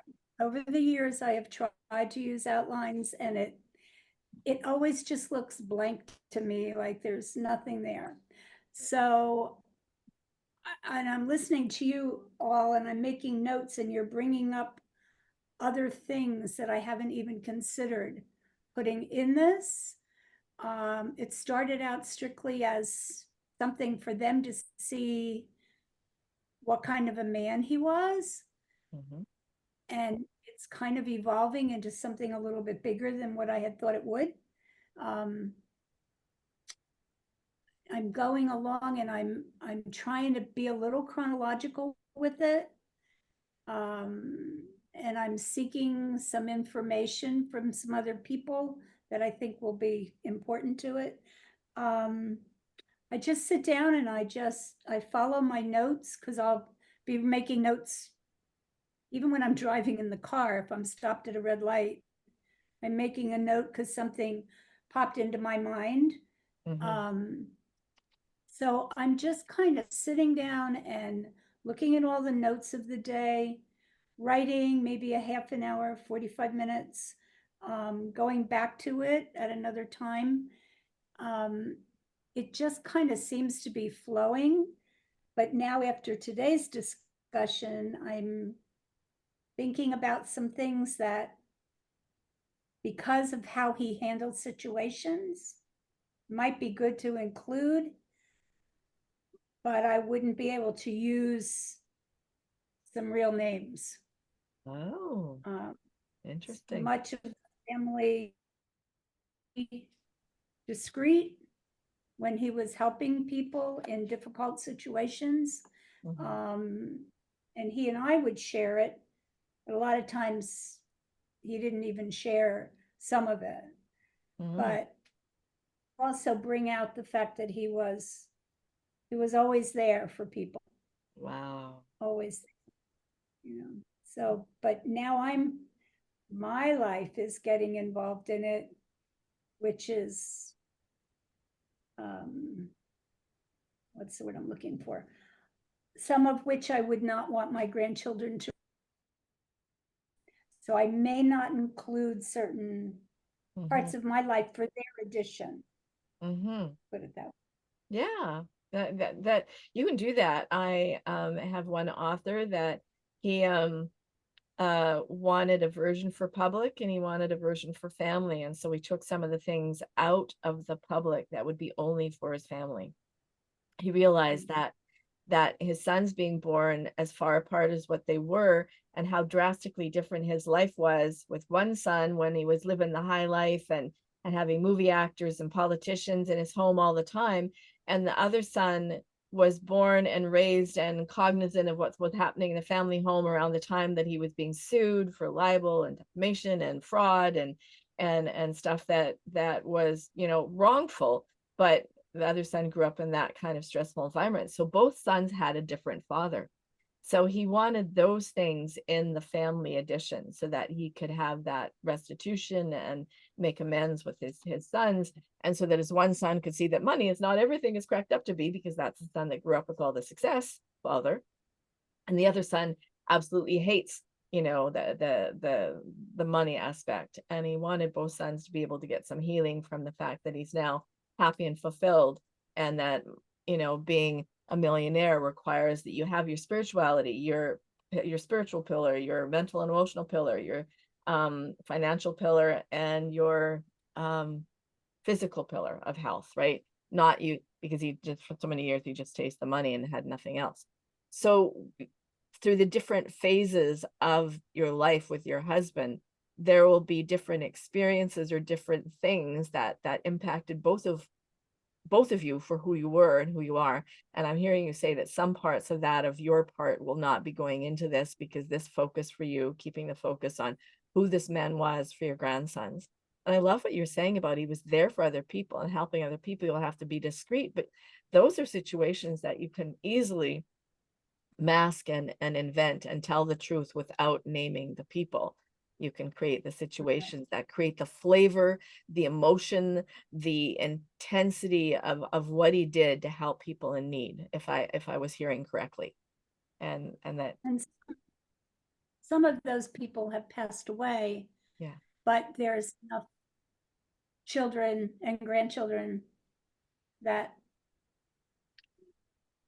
idea what was Yeah. going on. And Mhm. I don't necessarily feel like they need to, that's why I would not use names. Mhm. Yeah. And my question was, because this was, I was kind of on the sideline of all of this. He was doing all the work, and my writing, I don't know exactly all the details. I only know what I do know. Mhm. And I was like, should I even write about, because I don't want him to make him out as a saint, but he was always there for everybody. Yeah. So I want to be honest, Mhm. you know, with what I do know that he did to help others and give a clearer picture to the boys what their grandfather was like, and even to their mother, because she's not aware of much of this Mhm. either. Yeah. She was, you know, so it's, I have a lot of notes Mhm. A lot to of go notes.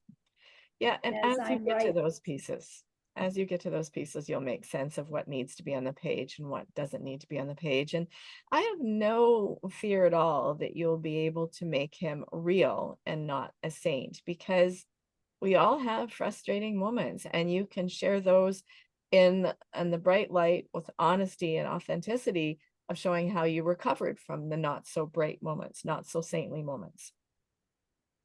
Because obviously you did, to still carry so much love and affection. You obviously did recover from the moments that probably happen, likely happen, possibly happen, for sure happen in every relationship, because there are bumps along the road. So thank you for sharing that. All right, Thank you. Kate, how is the ideas of the motherhood and the mothering the earth, the mothering yourself? How is that all coming together? Do you have segments, ideas? Do you have a flow in your head? Or is there any stuck places? Um, I haven't had a lot of space to really focus on it. I have, though, like, soon I'm moving into a place with walls. Like, I have walls, but my cabin is like covered in stuff, and how I work best is with the post-it notes on a wall. Mhm. So I'm excited to have more space to be able to lay it out, because the way, for me, when I envision a piece, it's always like I'm pretty visual in Mhm. how I operate, and so I envision a river is my theme, Oh, and then I put the sticky notes on either side of the river, and then I mhm. can move those around, Mhm. and I'm getting more clarity on how to stay out of the overwhelm of what is, like, I know my theme, Mhm. and there's little bits here and there. And so once I get I guess it's kind of like an outline, but not a straightforward Mhm. outline, because that's not how my brain works. Yeah. No. So to be able to, like, just pull a sticky note off of my wall and say, well, this is what I'm writing today, Uh-huh. and not worrying about where it actually fits, because I can always move it Mhm. up or down the river, right? Yeah. Um, so I feel like things are close to starting to land in a more um, yeah, to land in a more conscious way, or a more disciplined way. It's been percolating. It's been in that sort of soupy stage for the last little bit as I've been moving through stuff, and Mhm. I'm just about moved and renovated. So, Wow, awesome. Well, if you're still waiting for a wall to put post-it notes on, dollar stores have those nifty little foam core things that can be quite firm, and it can actually be leaned up against a wall or leaned on a oh, desk. that's a good And idea. post-it notes move around and stick around very well in those, depending what your walls are. Post-it notes fall off my walls Mhm. here. They fall off the paint in here too easily. So those foam core boards that are really quite stiff and yet really cheap and easy to do.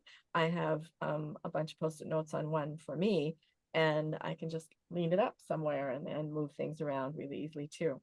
So that. Yeah, it's a great idea because I'm kind of in both places right now. I'm like living in one place, but half my stuff is in another place, and so something that's movable is Yeah. a great idea. All right, awesome, awesome, awesome.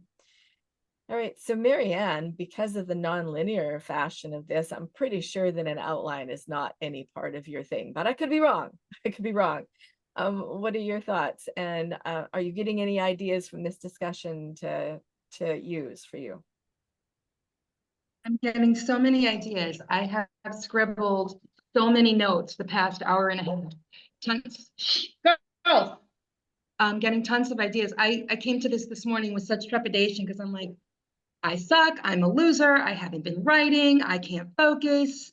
I have all this crap going on that I need to ignore and focus on my own stuff that I need to do and want to do. But of course, I wasn't not going to show up. I actually canceled a dentist appointment to be here. And yeah, this is incredible this morning. I love it. So I'm a Libra, so I always want balance and harmony. So while my brain doesn't work in the traditional linear compartmentalized way, I crave order and structure. That's one of the things I love about my pet sitting work is that it is very structured, even though there's nuances, you know, when I go to all the different houses. Girls! We Sorry, can't. two giant unruly Bernedoodles. Bernese mountain dog crossed with standard poodle or something. Oh. So I do have sort of a loose outline in my mind, or maybe it's a sphere with things jutting out of it. I don't know. I'll write things down when they come to me. Like Bill was saying, if you don't need it, why force it? But on the other hand, if an outline does feel like it's taking shape, then I will scribble that down too. But I certainly won't be married or tied to it and, you know, constrained by it. Not at all. Yeah. And yeah, this is actually giving me a lot of ideas about writing my own story and things that I need to take my giant bucket of matchbooks, cocktail napkins, you name it, with scribbles on them, and start making sense of those. Just take one and write a sentence, a paragraph or something. Dorothy wrote a response to a comment about the shoes, and I'm like, that is a story. That is a story right there in 15 words. Mm-hmm. Yeah. Dorothy, when you wrote, I didn't know shoes came in my size until I was 6 years old. Yes. And then, you know, just put it all together at some point, or use what's useful and get rid of the rest. Yep. Absolutely. Awesome. All right. So I don't think I missed anyone. It can happen, but if I missed anyone, let me know. So those are some of the main things. I mean, the rest of this you can look at, you can send questions to me, you can argue with me about some of the rules, but I really love Salman Rushdie, like avoid all the rules. But these other things here are just some ideas of things that might be helpful to us. Like, so starting with your truth, don't try to include everything, you know, and remember to keep your audience in mind. That one for me is kind of a pivotal one. We want to keep our audience in mind because they're the ones that are the boss of what we're writing. Now, if we don't want to think about our audience and we just want to write, then put that off. That doesn't have to happen until the editing phase. I think that's more important at the editing phase. And so what I'm going to do is I'm going to put the prompt that I have in the chat and we'll write for 10 minutes. This is still part of this session, and number 5 is the sample writing. And then after that, we're going to switch to actually sharing some of our writing to getting some feedback from others, because we consider each and every person here as kind of a pre-reader for our writing. So this is still the free writing to a prompt, and it is from The Mistletoe Inn by Richard Paul Evans, from the character Kimberly Rossi's diary. And before I put it in, also the option is, and because truth is the word in there, you can try writing about truth without an adjective, or you can try writing about a place or a person that appears in your memoir without an adjective, to see if, you know, Salman Rushdie's exercise is worth anything. And I'm going to try writing to that as well. So that said, this is your free write. and go wherever you want on the page, or Valerie, if you want to revise something, and if this gives you an idea of one of the pieces you've already written because your book's done, go for it. Do with this time what you choose to. Here is the prompt. The truth will set us free, not only from external shackles, but more often than not, our own. All right, 10 minutes, and we'll come back. So what's an adjective? The blue moon, the green house. Like adjectives are colors or yeah, how we modify something. Okay. Good point.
Okay. We have 9 minutes left in their scheduled time. Is there anyone? I see that we've lost Anne. She had to go. Is there anyone that has to leave at the top of the hour that would like to share? Oh, Anne, you're there. Good. Okay. So who did we lose? Because there was 11 of us here before. Dorothy, you got your hand raised. Okay. I might have to leave real quick. Okay. So It's a Dorothy, wait did you for want to share? electrician. Did you want to share anything that came up for you that showed up in your paper? I got something I tried. Okay. Do you want me to read it? Yeah. Still writing. Always writing. Share, please, I ask. I have nothing, just circles. I go around and around, she replied. Try squares or lines, no corners. Become unstuck.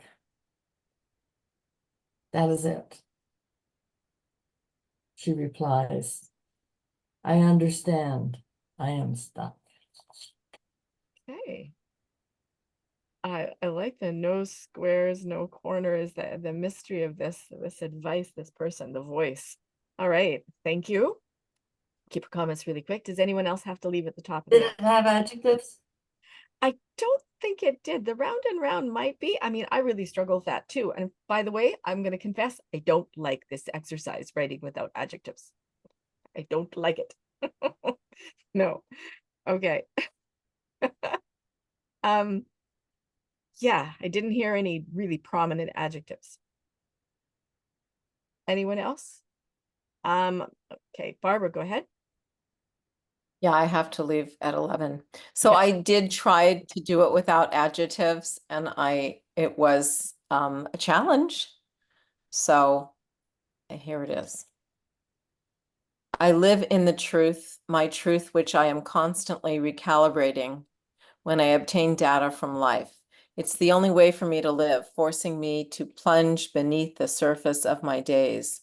I ignore then wasting my time with unimportance. At a meal with girlfriends, I am silent a lot, listening to conversations filled with emptiness, colors of paint chips, a ring on someone's finger, advice about grandparenting, the purchase of a comforter. All of this adds little to my truth. My voice within wants to scream, what does all this matter? We are losing our democracy. Of course, the Holocaust can happen again. This is how it once began, a drip drip of a loss of humanity. What does it really matter about what color you'll paint your kitchen? Instead, I ask for the bread.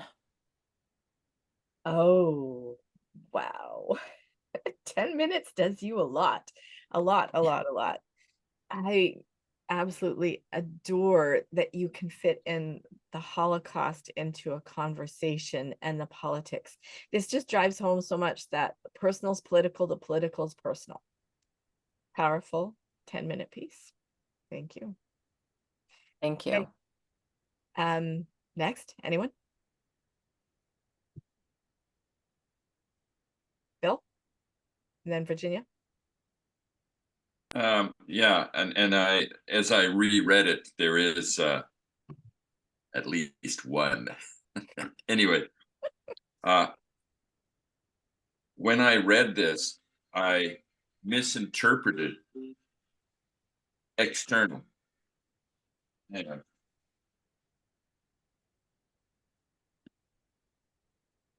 And I wrote eternal. So, eternal shackles.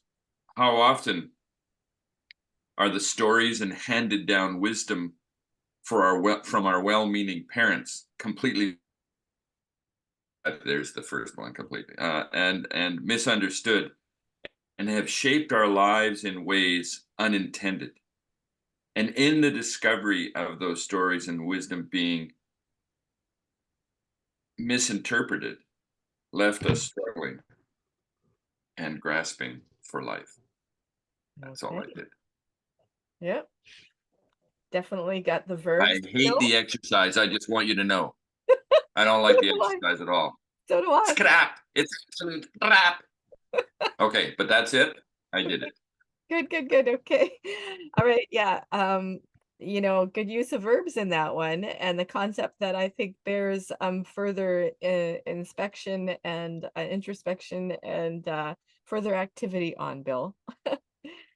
Yeah, and I like the mistypo or the external eternal. That's good. Play with that some more. Okay, Virginia.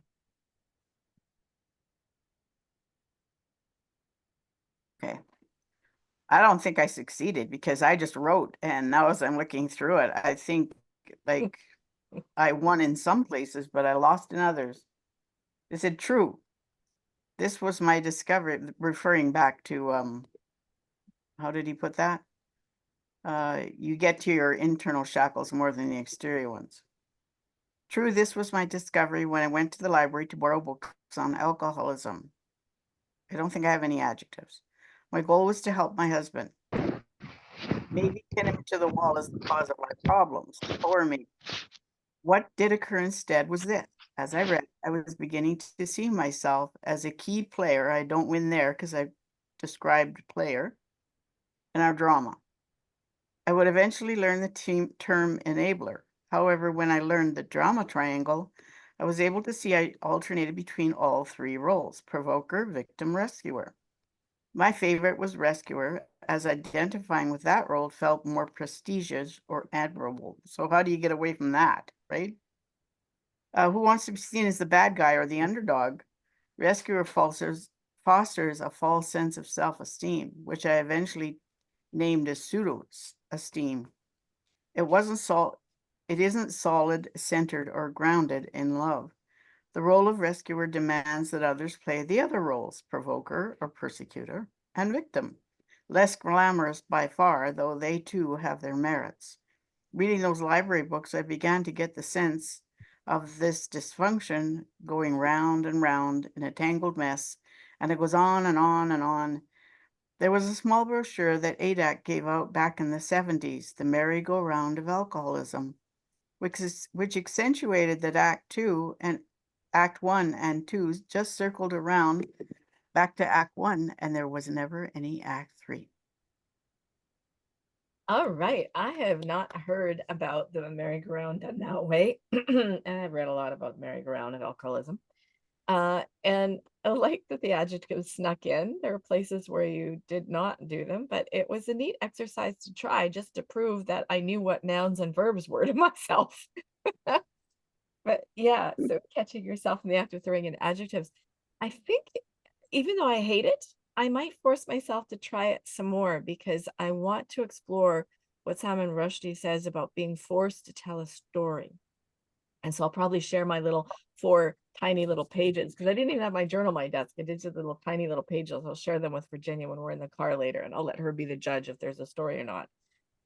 Well, if I took all of the descriptors, all the adjectives, this would fall flat. You want to hear it? Let's see who else wants to share, and then and who can stay. All right. So Brenda Lynn, did you want to share what came up for you in the 10 minutes? Okay. I did not write to no adjectives though. Okay. My English is, I just wrote. Yep. When my dad was alive, he would always say, speak the truth. He hated liars and thieves. But if he were alive today to read my chapter or memoir stories, he would not be happy, even though the stories are true. They are my truth. I tell it like it is or was. These are my memories, and no one can take them away from me. What I'm sharing, it's my hope that when my memoir is published, people will understand where I'm coming from and that my readers will be more connected to me because the stories are real, true, and raw. Hopefully, they will be relatable enough. Speaking from my heart and spilling my emotions and situations onto the page, courage, but it also gives a message of hope for others to not let life's turmoils get you down and to stand tall when you tell it. Oh, that could almost be part of a disclaimer or a disclaimer in the front part, but also it's honoring your dad, that it's your truth. And I know that you speak really warmly about your dad, and you call him Da, but I know you speak warmly about him. That's going to really shine through. And I like that you rejected the adjective, like, oh, I'm going to use adjectives. I like that you rejected it because remember, everyone, I did say it was your choice. You didn't have to do it. Okay, Brenda Lynn, thank you for that. Thank- Anyone else? And if you have to leave at the top of the hour, I want to honor your time. Valerie, go ahead. I wanted to call it the memorable shoes, but I just called it shoes. Okay. Noun, a plural noun. Okay. My 8-year-old daughter and her brother spent the summer vacations with their grandma. They loved her so much, coming from living in the suburbs to the forest of the north. Although her shoes fit when she left for her vacation, they were getting small mid-vacation. I sent money for my mother to get her a new pair. Mom went to town without her granddaughter and returned with new shoes. When she put them on, they were too small. What do you do when there's something bought on sale and it can't be returned? You do what needs to be done. My daughter tells the story of how her grandmother put the brand new shoes on the counter and cut off the toes of each shoe. There you go, now they fit. My daughter, being raised in the suburbs of the city, was shocked. Even more when she played outside where gravel and sand would pile up in the soles of her shoes. The truth of the matter? When you're raised with little, you do things differently. Oh, okay. I can see that the quote and Marianne's story about not knowing that shoes came in her own size until she was 6 played a part in your writing today. I love that, how They sure did. The shoes just came up, it came popping. What a story. Have you that I don't think I've ever heard that one before. So that's yeah. I love that prompts bring things up that we might not have uncovered otherwise. So I will argue with that one writing coach that says, don't waste your time writing to prompts. Valerie, thank you for that and for the humor about it. I was going to call this memorable shoes, but no, it's just no shoes. Fun.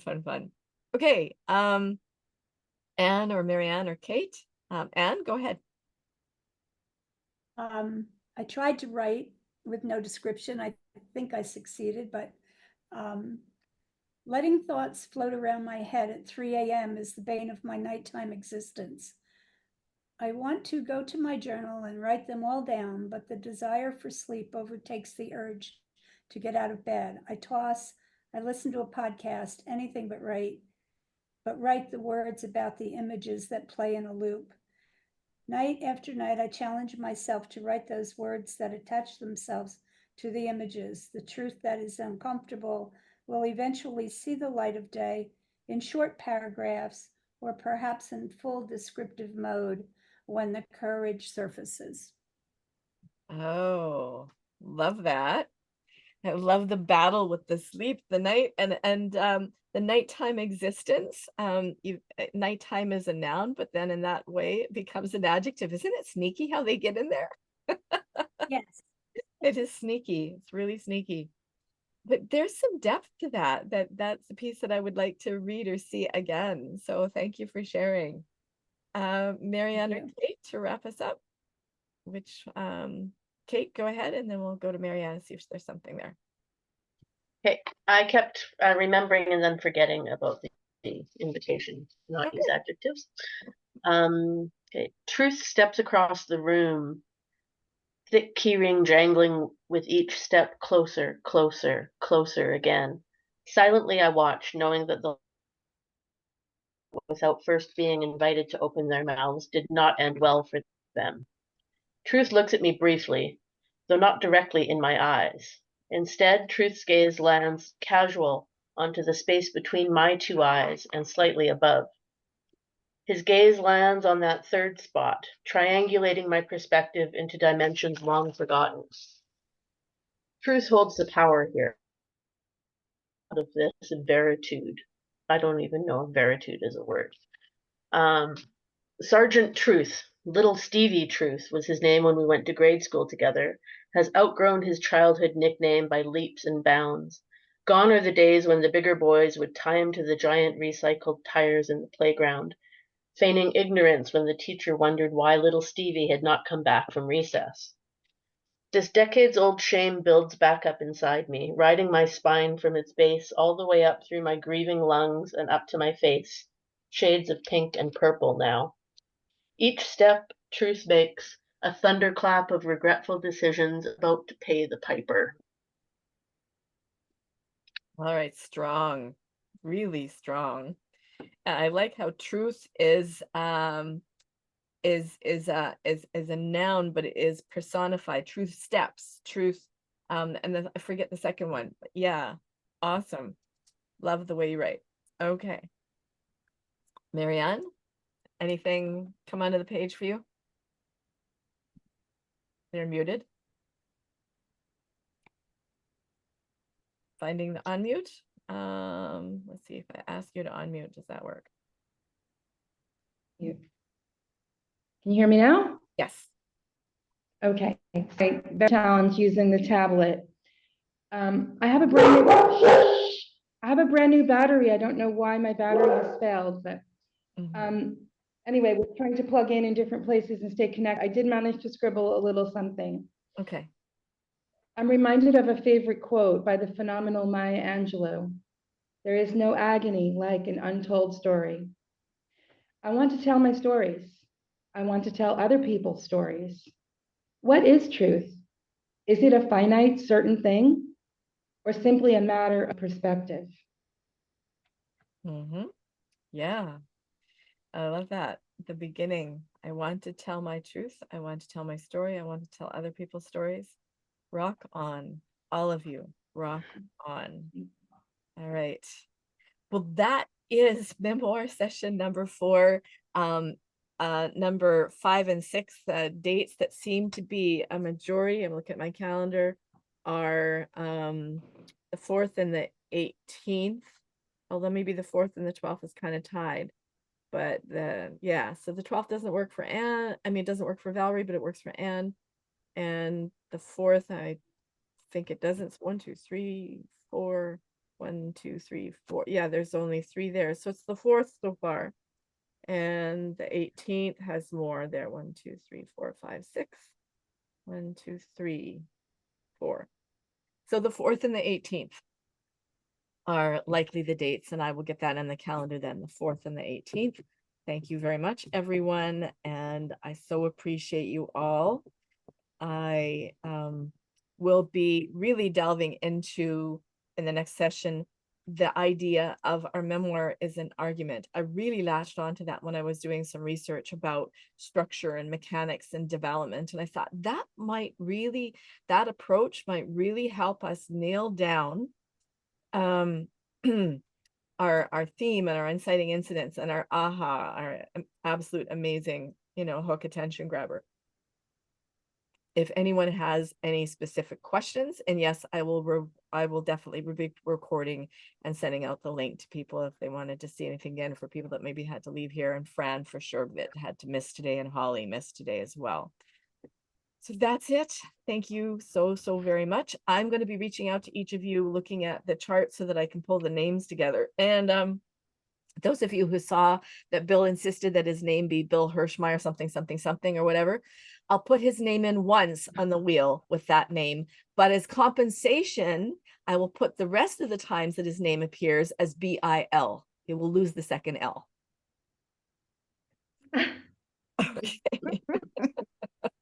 So anyway, I'll be reaching out to each of you so that I can get your tally marks in the sheet, because you have Mishai. And also, I will be recording a half-hour session with Virginia on editing and putting that out for you to see how much fun it can be and how much fun two sisters can have when we're discussing words on the page. All right, so stay tuned for that, everyone. I love you all. You've become so very special to me. I love this group. Mwah. Bye for now. It's all amazing. Thank you. You're welcome. Thank you. Thank you.